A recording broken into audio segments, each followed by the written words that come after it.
যুদ্ধবিরোধী মানুষ। পৃথিবীতে যুদ্ধ হোক এটা আমরা কামনা করি না। যুদ্ধ প্রস্তুতি অনেক সময় যুদ্ধের দিকে নিয়ে যায়। কাজে যুদ্ধ প্রস্তুতি সম্বন্ধেও একটা ঘোরতর আপত্তি। কিন্তু এমন বিশ্বে আমরা বাস করি প্রতিনিয়ত যুদ্ধের হুমকি আমাদের ঘিরে থাকে।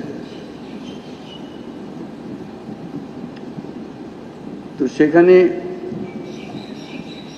প্রস্তুতি না নিয়ে থাকা এটা অসম্ভব হয়ে পড়ে। এখন আমরা যখন কথা বলছি তখন আমাদেরই কাছে ভারত পাকিস্তান যুদ্ধ হই হই অবস্থার মধ্যে রয়ে গেছে। সকালের খবরে দেখলাম হয়তো গুজব আজকেই শুরু হয়ে যাবে যুদ্ধ। এরকম পরিস্থিতিতে আমরা বাস করি। তো কাজেই এই পরিস্থিতির মধ্যে প্রস্তুতি না নেওয়াটা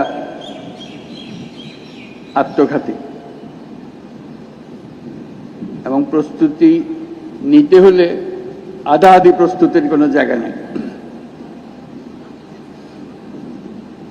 এটা এমন এক পরিস্থিতি জয়ই তার একমাত্র অপশন। পরাজয় এখানে কোনো অপশন হতে পারে না। কাজে আমাদের যে প্রস্তুতি, সেই প্রস্তুতি কত উচ্চ পর্যায়ে আমরা নিতে পারি সেটার চেষ্টা আমাদের থাকতেই হবে। কিন্তু আজকাল যুদ্ধ এত ব্যয়বহুল একটা ব্যাপার, আর আমাদের অর্থনীতি এমন দুর্বল অবস্থায় আছি। এমনিতেই বাংলাদেশ মজবুত অর্থনীতি হয়ে গড়ে উঠতে পারেনি, তার মধ্যে বিগত সরকারের যথেচ্ছাচারের কারণে যা ছিল তাও লুটপাট হয়ে গেছে। এই পরিস্থিতিতে আমাদের সামগ্রিক স্ট্র্যাটেজি ঠিক করতে হবে। শান্তির দিকে আমাদের হাত বাড়িয়ে রাখতে হবে সবসময়, কিন্তু প্রস্তুতিতেও থাকতে হবে।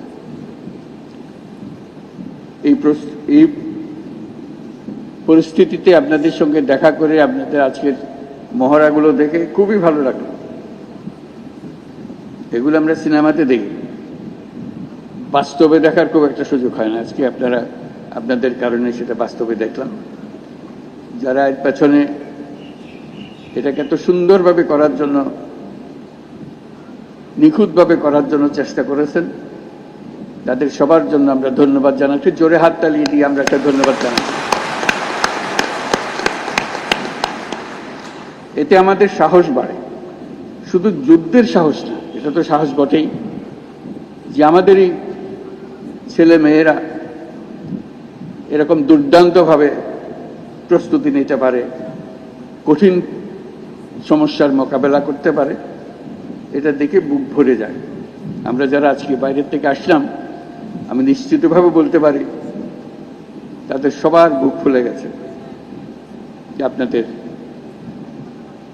কৃতিত্ব দেখে, আপনাদের নিখুঁত ম্যানুভারিং দেখে, তাদের সেই অনুভূতিটা আপনাদের